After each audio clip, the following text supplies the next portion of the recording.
My brother was once again forced by our parents to kneel in the courtyard, because I failed my exam. His eyes were bloodshot as he roared at me. "Molly, why are you so stupid? Why don't you just die? If you die, our whole family will be free." I only have the intelligence of a 6-year-old, so I can't understand complicated words, but I understood die and free. Free, that means no more pain, right? I ran back to my room, and from my teddy bear piggy bank, I poured out the candies I had saved for a long time. Those were the sleeping pills Mom had hidden. I ran to my brother with a handful of candies, smiling innocently. "Brother, don't be angry, Molly will eat candy, and after eating candy, everyone will be free." The next second, I shoved a handful of candies into my mouth, swallowing them down forcefully. The crystal vase in the living room shattered on the floor. Dad's face turned liver-colored, and the hand pointing at the exam paper on the floor trembled violently. 0 marks. "Molly, you got 0 marks again." Mom covered her mouth beside him, suppressed sobs leaking from between her fingers, her shoulders shaking. The white paper was covered with red crosses, big and ugly. I shrank my neck in fear, hiding myself behind the door, peeking out through the crack. Dad kicked Caleb hard in the back of the knee. A dull thud. He knelt straight down on the cold floor tiles, next to the shards of glass. My heart also clenched into a ball with that dull sound. "Caleb, I told you to watch her at home. Is this how you watch her?" "Huh." Dad's roar made my ears ring. "You let her bring back a 0? Don't you want your own future anymore? You just have to drag the whole family down with you, don't you?"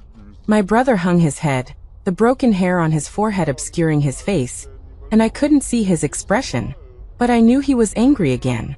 When my brother is angry, he ignores me, doesn't tell me stories, and doesn't play with me.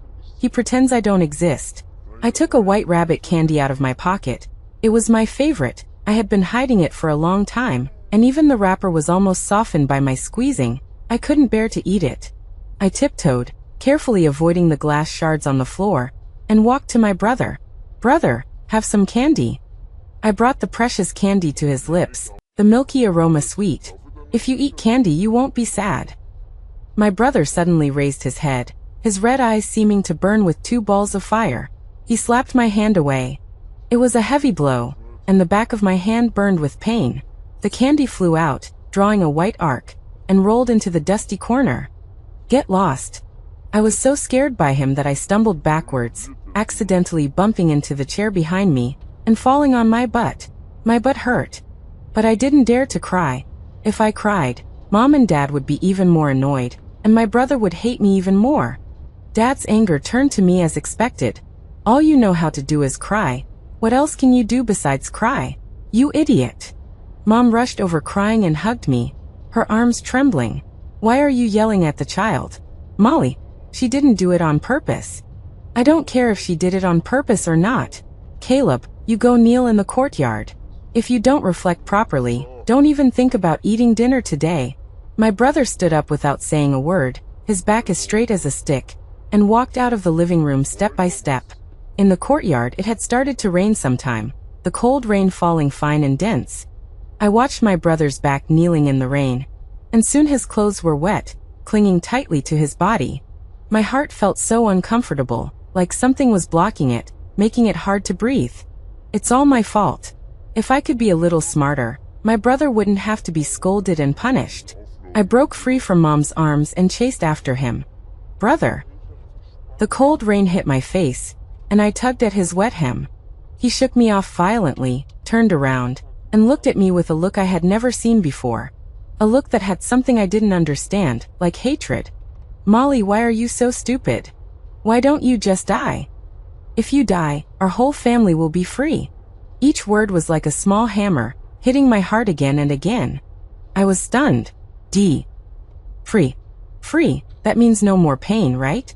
I remembered the neighbor's puppy was very sick last time, and it was crying every day, very pitiful. Later it died, and the neighbor's sister hugged me and said that the puppy was free, and it didn't hurt anymore. As long as I die, my brother won't have to kneel, Dad won't be angry anymore, and Mom won't cry anymore. Everyone will be free. Then, that's a good thing. Looking at my brother's pained face in the rain, I suddenly thought of a wonderful idea. An idea that could make everyone happy.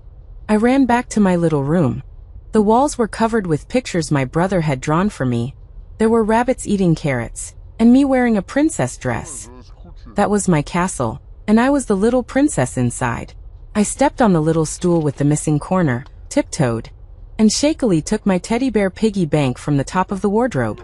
The teddy bear was chubby and heavy. It was my most precious treasure. Inside there were not only the shiny coins my parents gave me, but also my hidden secret. My happy beans. Once, I was thirsty in the middle of the night, and wanted to go to the kitchen to get some water. When I passed the balcony, I heard Mom's suppressed crying. I quietly hid behind the door, only daring to poke out half my head. Mom was facing away from me, her shoulders twitching. She was on the phone. Doctor, is there really no other way? Her whole life. Can it only stop at 6 years old? I can't sleep all night, looking at her face. I'm going crazy. I couldn't understand those complicated words, but I understood 6 years old. That was me. I also understood crazy, like the way Dad looks when he's angry. I was scared and wanted to run, but my feet seemed to be nailed down. I saw Mom hang up the phone, pour out 2 white things from a small brown bottle, and swallow them down with cold water. After a while, she stopped crying. She leaned back in the chair, her breathing becoming very steady, as if she had fallen asleep. I understood. That wasn't medicine. Those were happy beans that could make people not unhappy. The next day, while Mom went out to buy groceries, I snuck into her room like a little mouse. I copied her, climbed onto the cabinet, and got that small brown bottle. My heart was pounding, more nervous than when I watched the big bad wolf catch the little sheep in cartoons. I poured all the beans inside into my teddy bear piggy bank. This was my secret and no one could be told. I thought, when Mom cries again one day, I'll give her one to eat. When Dad gets angry again, I'll give him one to eat too. Now my brother also needs it. I forcefully broke open the teddy bear's belly, and with a clatter, shiny coins and snow-white beans rolled all over the floor. I squatted down, pushed the cold coins aside, and carefully picked up my precious beans one by one. 1, 2, 3. So many. Enough. Enough to stop Dad from being angry, Mom from crying, and brother from being sad. I held a big handful of beans, as if holding the most precious treasure in the world, and ran back to the yard. The rain seemed to be heavier, hitting brother's hair and shoulders. He knelt there like a statue. I ran up to him, held the beans in front of his eyes, and tried to smile with my eyes curved like crescent moons. Brother, don't be angry. My voice was full of excited eagerness. Molly eats candy, and when Molly eats candy, everyone will be free.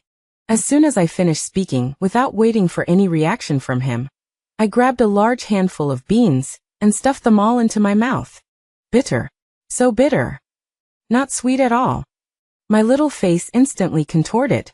The taste was terrible, not candy at all. But I remembered brother's pained face in the rain, remembered his words telling me to die. If I die, I'll be free. If I eat this, I'll be free. I closed my eyes, stiffened my neck, and swallowed forcefully. The bitter beans scraped down my throat, dry and astringent. I gagged uncomfortably. Molly, what are you eating? Brother's dead eyes finally moved. He saw the remaining white pills in my hand, and his face instantly turned pale.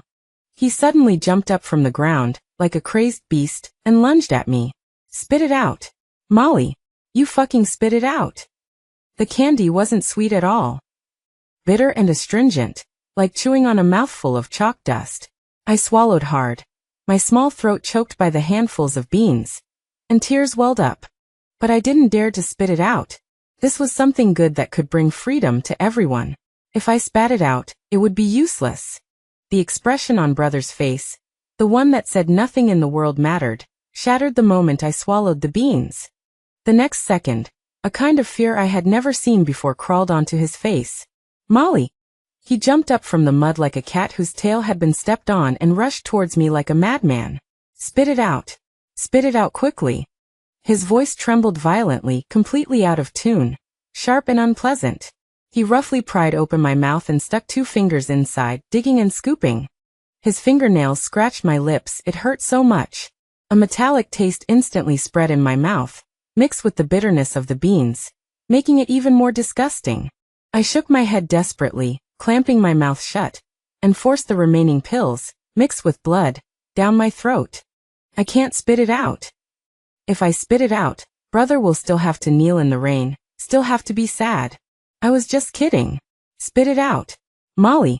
He held me and shook my body like crazy. I was so dizzy from the shaking. My stomach churned, and the bitter liquid I had just swallowed surged to my throat. Everything in front of me began to spin. Brother's anxious and despairing face swayed before my eyes, clear one moment, blurry the next. I tried to smile at him, wanting to tell him that I was okay, that I had succeeded. Bro, don't cry. My tongue seemed to have grown bigger, out of control, and the words I spoke were mumbled. Molly, doesn't hurt anymore. Really, it doesn't hurt at all. My body suddenly became so light, so soft, like lying on clouds.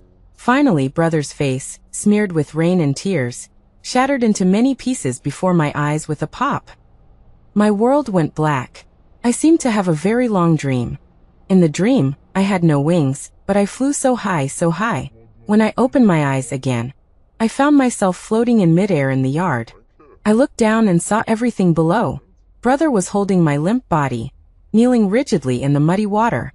He raised his head and let out a howl that didn't sound human, like a wild dog whose backbone had been broken.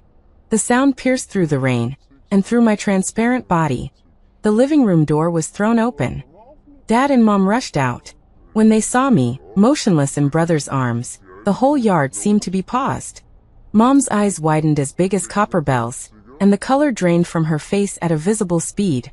Her lips trembled, wanting to say something, but she couldn't utter a single word. The next second, her body softened and she fell straight backward. Wife! Dad frantically caught Mom.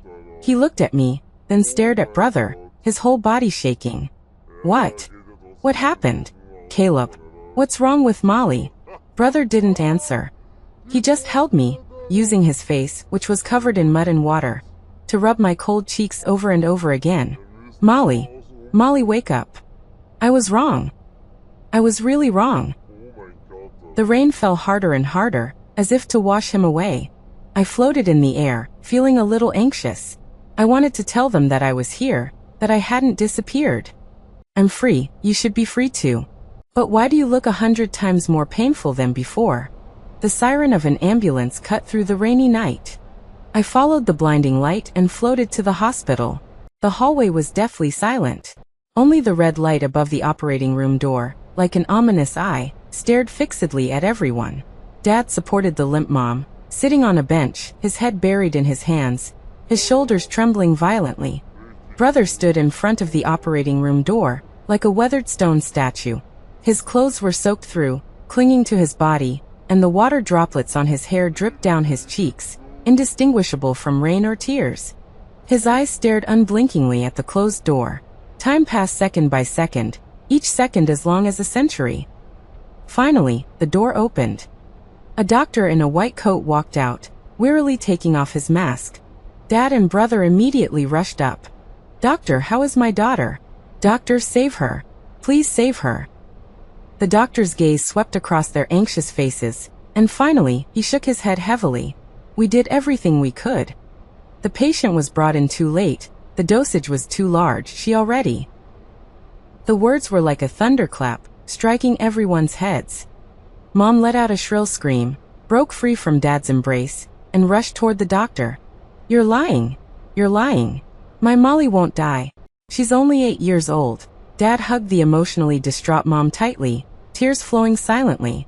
As for brother, he stood there blankly, as if he hadn't understood the doctor's words.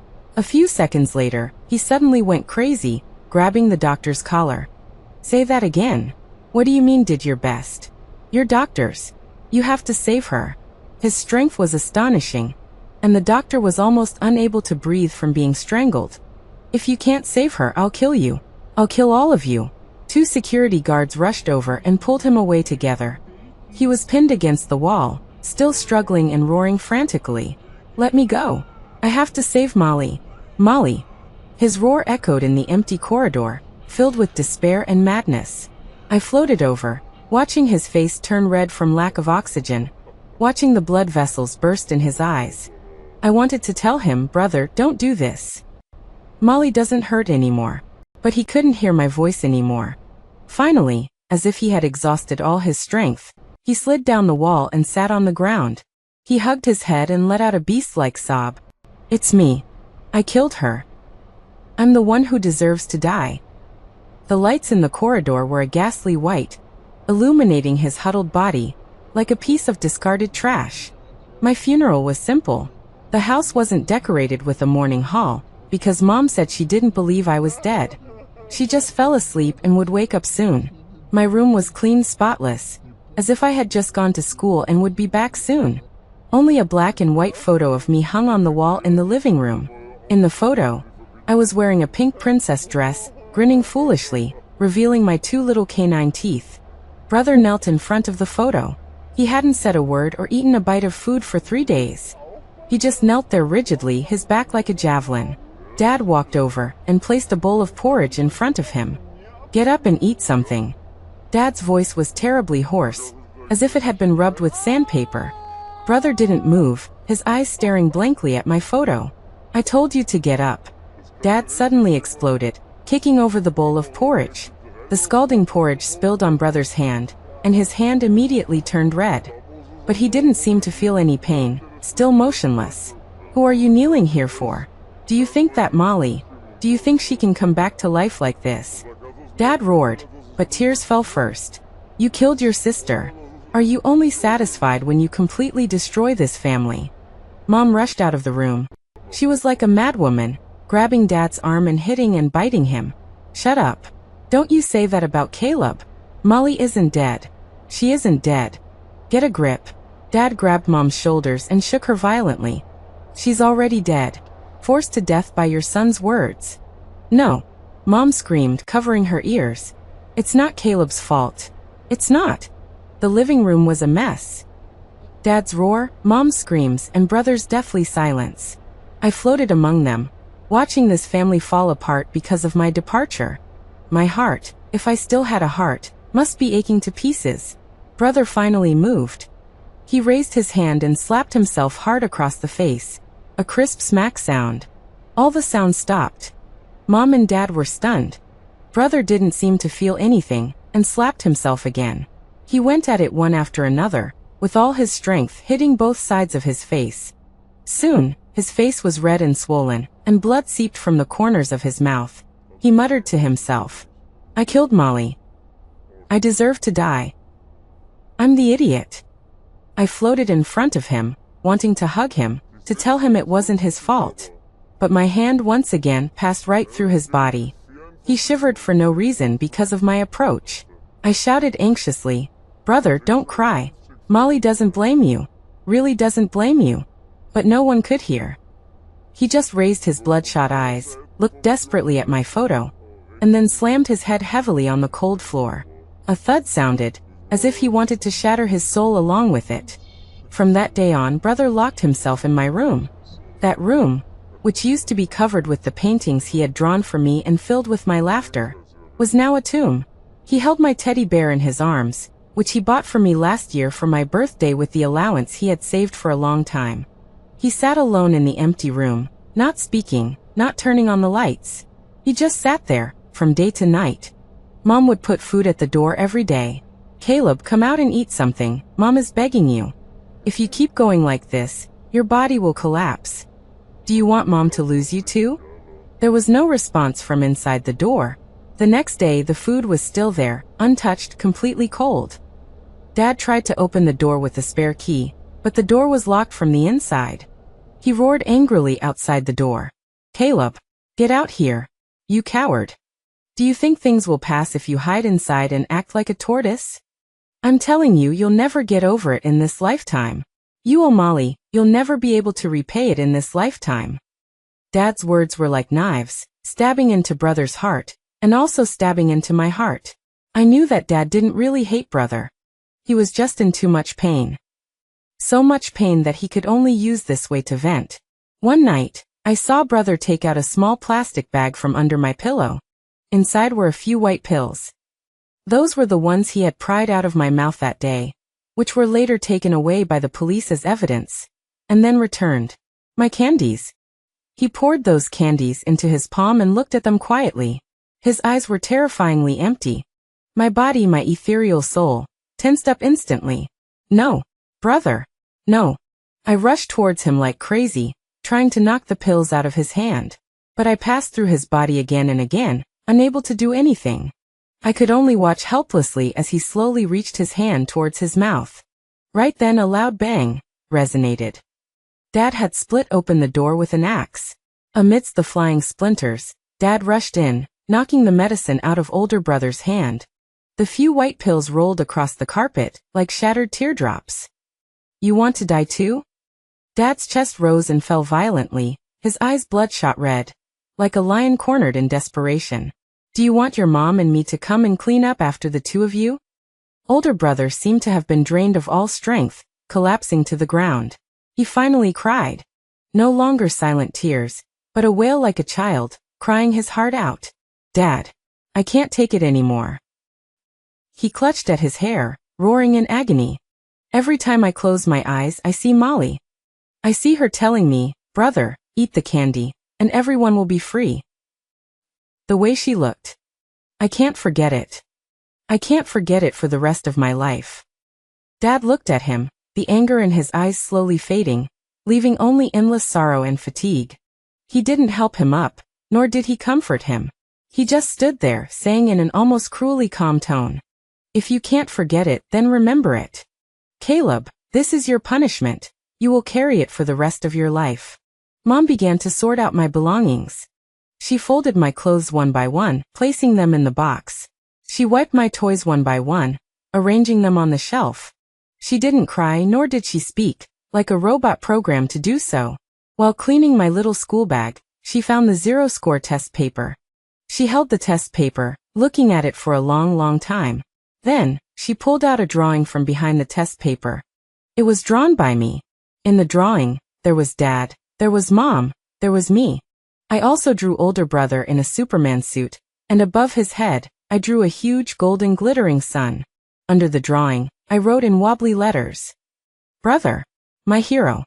Mom stared at the drawing, a hint of emotion finally flickering in her empty eyes. The next second, she collapsed to the ground as if all the bones in her body had been removed. The grief she had suppressed for so long, at this moment, completely erupted like a flash flood. She let out a heart-wrenching cry, that sound containing the pain of losing her daughter, the resentment towards her husband, the unbearable sorrow for her son, and the endless despair towards fate. Holding the drawing, she stumbled into older brother's room. At that time, older brother had starved himself to the point of being emaciated, so thin that he was just skin and bones. Mom slammed the drawing hard against his face. Look at this. Her voice was shrill and piercing. Look at this. This is the sister you drove to her death. She regarded you as her hero. What did you do to her? Older brother picked up the light drawing. When he saw the words my hero, he froze completely. The expression on his face changed from numbness to shock, to a kind of complete self-loathing deeper than despair. It turned out that the burden he saw as unbearable had always regarded him as her whole world's son. He had destroyed his own son with his own hands. The paper in his hand felt as heavy as 1,000 pounds, pressing down on him until he couldn't breathe. He suddenly stood up and rushed out of the house like a madman, disappearing into the endless night. I followed behind him, watching him run wildly on the empty street. He wanted to shake me off. Shake off the silly younger sister who always smiled at him and said, Brother is my hero. But he didn't know that the more he ran, the more that love and guilt gnawed at every inch of his flesh and blood like maggots on a bone. He ran to a river and stopped. He looked at the dark river, the reflection of his disheveled face in the water. He suddenly smiled, a smile that was more painful than crying. Hero. He muttered to himself. I'm not a hero. I'm a murderer. After speaking, he walked step by step towards the icy cold water. The river was very cold. The bone-chilling cold instantly enveloped him. I was anxious and paced back and forth on the shore. I shouted desperately, but it was no use. Just as the river was about to reach his chest, a beam of blinding headlights shone over. A police car stopped by the road. 2 policemen rushed out, jumped into the river, and dragged him back to the shore. He was taken to the police station. He was soaking wet, like a drowned rat, sitting in the interrogation room, shivering nonstop. A kind-looking policewoman poured him a cup of hot water. "Child, what's bothering you so much that you have to seek death?" Older brother held the cup of hot water, lowered his head and said nothing. The policewoman sighed. "Is it because of your sister's matter? We've heard about your family situation and we are very sorry too." Older brother's body shook violently. He raised his head. The first time focus appeared in his bloodshot eyes. "I want to confess." His voice was dry and hoarse. "I killed my sister." The policewoman was stunned. "Child, don't talk nonsense. The coroner's report on your sister's death was an accident." "It wasn't an accident." Older brother excitedly interrupted her. "It was me. It was me who made her go to her death. She listened to me so much. She believed everything I said. It was me who pushed her towards death." He told everything that happened that day, word by word. Every detail, every hurtful word, was like slowly slicing himself apart. After he finished speaking, he was completely exhausted. "Police officer, please arrest me. Sentence me to death. I deserve to die." The interrogation room was silent. The policewoman looked at him, her eyes filled with sympathy. "Child, from a legal point of view, you have not committed a crime. What you said was hurtful, and it was the fuse for the tragedy, but you had no subjective intention to kill, nor did you commit any act of murder. The law cannot punish you." When older brother heard these words, the light in his eyes instantly went out.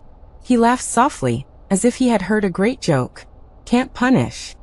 So, I caused a person to die, but I can get away with it? What the hell is this?" He stood up abruptly, overturning the table. "You won't judge me, I'll judge myself." Like a wild beast out of control, he slammed himself against the wall. The police rushed forward and pinned him down. He was pressed hard to the ground, still struggling and roaring. The female police officer squatted down, looked at his anguished face, and said softly, "Child, the law is sometimes pale. The real judgment is in people's hearts. You've already sentenced yourself to life imprisonment, haven't you? Many years have passed. Like a lonely wandering spirit, I have been following my brother. Mom and Dad's hair has turned white. They no longer argue, but live together in silence, guarding that empty house, guarding the memories of me. My brother has grown up. He was admitted to the best medical university and became a pediatrician. He is no longer the sunny and cheerful boy he once was. He has become taciturn, and his face no longer holds a smile. He dedicates all his time to work. At the hospital, he is the most dedicated doctor. He is available for any emergency, any surgery. I watch him, time and time again, snatching sick children from the hands of death. He performs surgery on a little girl who accidentally swallowed a button battery. He sets the bones of a little boy who fell from a high building. He searches everywhere for bone marrow matches for a child with leukemia. Each time he saves a child, when he sees the parents' faces of overjoyed tears, a look I don't understand flashes across his face. It's not happiness, and it's not relief. It's more like atonement. The more children he saves, the deeper the pain in his eyes. I know that every time he saves a child, he remembers me. He wants to make up for it, to repay it, in this way. But what he owes me is a life. How can it ever be repaid? One night, an unconscious little girl was brought into the emergency room. She had secretly eaten her mother's blood pressure medication. When my brother saw the little girl's face, he froze completely. That girl had eyes exactly like mine. Big and round, like two black grapes. The girl's mother knelt on the ground, begging him and crying. "Doctor, please save my daughter. She's only 7 years old. 7 years old. If I were still alive, I would be that old too." My brother's face turned deathly pale in an instant. He seemed nailed to the spot, unable to move. The surrounding nurses called him anxiously. "Dr. Caleb. Dr. Caleb." He seemed not to hear. He must have heard my words from back then again. "Brother, if everyone eats candy, everyone will be free." "Dr. Caleb." A nurse pushed him hard. He suddenly came back to his senses, and the daze and pain in his eyes were instantly replaced by professionalism and calmness. "Prepare for gastric lavage. Get the cardiac monitor ready. Have adrenaline on standby. He issued instructions in an orderly manner, and his hands performed the rescue quickly and accurately. At that moment, he was no longer the Caleb overwhelmed by guilt. He was a doctor, a hero racing against death. The rescue lasted for 3 whole hours. When the heart rate curve on the monitor finally stabilized, everyone breathed a sigh of relief. My brother took off his sweat-soaked gloves, leaned against the wall, his body trembling slightly. He succeeded. Once again he had conquered death. He had pulled the little girl with my eyes back from the brink of death. The little girl's parents thanked him profusely, holding him and sobbing uncontrollably. He just watched in silence, saying nothing. After everyone had left, he went to the hospital rooftop alone. The night wind was cold, blowing his white coat. He took something out of his pocket. It was a white rabbit milk candy. He had been carrying it with him all these years. He unwrapped the candy and put the white candy in his mouth. The milky flavor spread through his mouth. He closed his eyes, and tears flowed silently down his cheeks. Those were not tears of pain, nor were they tears of regret. It was a kind of relief I had never seen on his face before. He seemed to use all his strength to softly say to the empty night sky, "Molly, I'm sorry." Then he said, "Molly, thank you." I floated in front of him, watching his tear-stained face. I suddenly understood. He wasn't apologizing to me. He was reconciling with his past self. He spent more than a decade saving countless Mollys. He finally forgave the boy who had once told his sister, "Go die." At this moment, the shackles that bound him finally loosened, and the reluctance and obsession that bound me also began to become transparent. I felt my body getting lighter and lighter. The world around me began to blur. The hospital rooftop, the city lights, all turned into a soft halo. I took one last look at my brother. He wiped away his tears and a long-lost, faint smile appeared on his face. Although it was very shallow, it was like a light, illuminating the deep darkness behind him. My hero has finally found his son again. It's time for me to go too. I floated towards that warm light. Before disappearing completely, I used my last strength to whisper in his ear, "Brother, it doesn't hurt anymore." This time, I freed myself. Goodbye, brother. Goodbye, my hero.